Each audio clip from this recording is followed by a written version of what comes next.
3 people were severely injured in a clashes between two groups.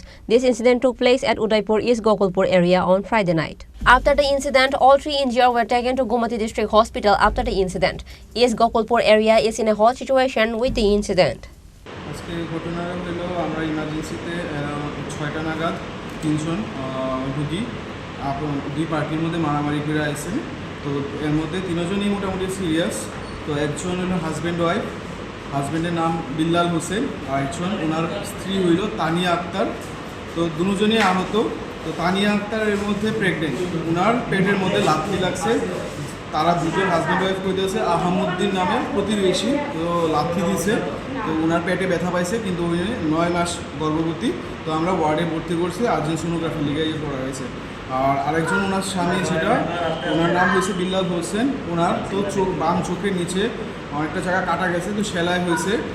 তো আমরা series স্ক্যানের লেগে advice করে ওনারা ওয়ার্ডে ভর্তি করছি। তো অপোজিট পার্টি আরেকটা আছে আহমুদ্দিন, ওর বয়স 21 বছর।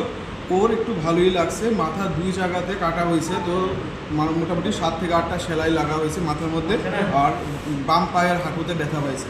তো ওরেও আমরা সিরিজ স্ক্যান অ্যাডভাইস করে সেটা সার্জারি ওয়ার্ডে ভর্তি করে। Bureau Report, Chini Khorang.